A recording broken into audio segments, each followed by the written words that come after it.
Partir sur les traces de Napoléon, c'est partir à la rencontre de passionnés qui font vivre le mythe napoléonien. Dans des lieux souvent insolites, méconnus et charmants, à l'image du château du Martret, à quelques kilomètres de Meaux, au nord de la Seine-et-Marne. Un petit château bâti au XVIIIe siècle où on cultive la mémoire de l'empereur et le souvenir de ceux qui l'ont servi. J'ai justement rendez-vous avec le propriétaire des lieux. Je savais bien que ce château était habité. Bonjour Bruno. Bonjour Thomas. Si je m'invite chez vous aujourd'hui, c'est pour que vous me racontiez une histoire passionnante, une histoire de famille. Votre épouse, qui est plus timide que vous, descend de 2 fidèles de l'empereur, et parmi eux, Caulaincourt. Qui était Caulaincourt ? Alors, Armand de Caulaincourt a été le grand écuyer de l'empereur Napoléon Ier. Ensuite, à la demande de l'empereur, contrairement à ce que voulait Caulaincourt, il a été nommé ambassadeur de France en Russie pendant plusieurs années et a su d'ailleurs nouer une très grande intimité avec le tsar, ce qui agaçait un tout petit peu Napoléon Ier. D'ailleurs, puisqu'on parle de la Russie, sachez qu'au retour de la campagne de Russie, pendant 14 jours, Napoléon et Caulaincourt ont voyagé en tête-à-tête suite à la décision de l'empereur de rentrer précipitamment à Paris. Après ce retour de Russie, il a demandé à Caulaincourt d'être ministre des Relations extérieures pour traiter toutes les affaires, notamment au congrès de Châtillon, qui s'est très mal passé. Napoléon a été assez effroyable vis-à-vis de Caulaincourt. Je crois que le grand événement aussi qui a marqué la vie de Caulaincourt, c'est l'abdication au mois d'avril 1814, lorsque Napoléon s'adresse à Caulaincourt. « Caulaincourt, c'est à vous que je remets mon abdication. » Il est resté jusqu'au bout.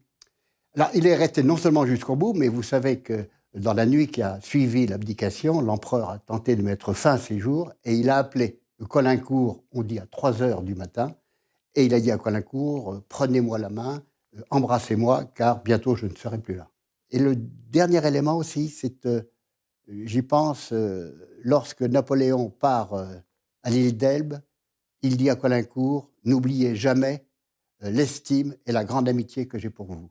N'oubliez pas de m'écrire souvent. » Je crois que vous avez un autre ancêtre célèbre ici. Je vais aller le rencontrer. Promis, je ne dérange rien.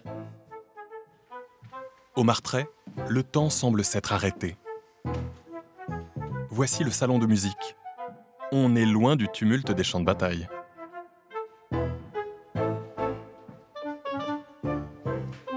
Et voici l'autre grand homme de la famille, Pierre Daru, intendant général de la Grande Armée, et bien plus encore. Pour Napoléon, Daru était le plus grand administrateur de son temps. Un solide collaborateur à qui l'empereur écrivait souvent. Entre 1806 et 1814, Napoléon a adressé à Daru près de 600 lettres. Mais c'est quoi ce bruit dans le parc ? Allons voir. Qu'est-ce qui se passe ? Qu'est-ce que c'est que cette agitation ? Bonjour Thomas. Tu arrives sur un bivouac, Premier Empire. C'est l'association Les Grognards de la Marne. C'est une association qui a été créée en 2010 et, il est vrai, avec des gens un peu fous, mais surtout des passionnés. Et ici, nous reconstituons bien sûr l'ambiance, mais aussi les batailles. Nous portons des uniformes 1812. Nous sommes tout de même des unités qui ont été glorieuses sur des champs de bataille, non seulement aux frontières, mais on le connaît beaucoup plus dans la campagne de France. Je vois qu'il y a des femmes sur ce bivouac. Elles étaient importantes, les femmes, à l'époque ? Les femmes sont la vie du bivouac. Non seulement elles s'occupent de la victuaille, elles font à manger, elles entretiennent les uniformes, elles recousent les boutons, rattrapent les accros, gèrent l'argent du soldat. Sa solde est toujours versée à la fin des combats. Il y a moins de soldes à verser. Mais il faut savoir que c'est un élément incontournable du bivouac. C'est la partie humaine qui apporte du réconfort aux soldats après la bataille. Mais il n'y a pas que les femmes vivandières qui sont un poste très important, il est vrai, mais il y a aussi des jeunes dames qui étaient sous l'uniforme et se battaient comme les soldats. Beaucoup étaient des femmes dans la cavalerie, très expertes au niveau de la cavalerie. Ils ont fait des très belles prouesses. Mais Thomas, si on veut continuer à discuter ainsi, je pense que ta tenue n'est pas tellement adaptée et il serait bien que tu mettes une tenue plus appropriée. Tout de suite, chef de bataillon. Très bien.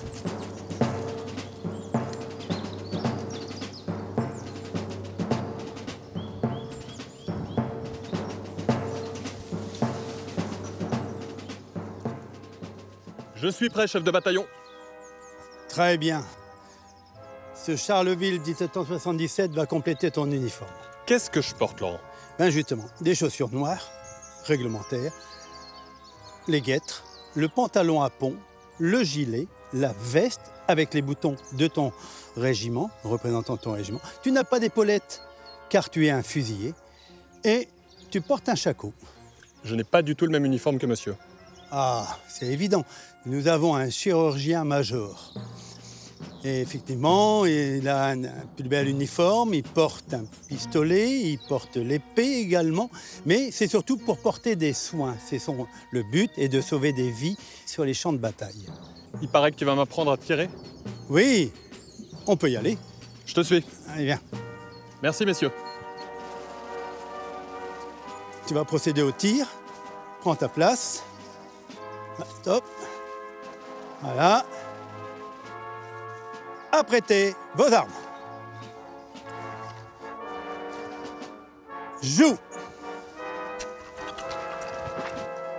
Feu. Portez vos armes. Reposez vos armes. Repos. Très très bien. Merci. Tirer avec un fusil Charleville, comme à l'époque, si ça, c'est pas remonter le temps, bon, je vais plutôt laisser faire les pros. Un grand merci à mes fidèles grognards qui m'ont fait découvrir leur passion. Vivre les campagnes napoléoniennes, voilà ce qui me manquait. J'espère juste que je ne vais pas tomber sur un bataillon de Russes. Il paraît qu'ils ne sont pas très commodes. C'est ça! Vive l'empereur!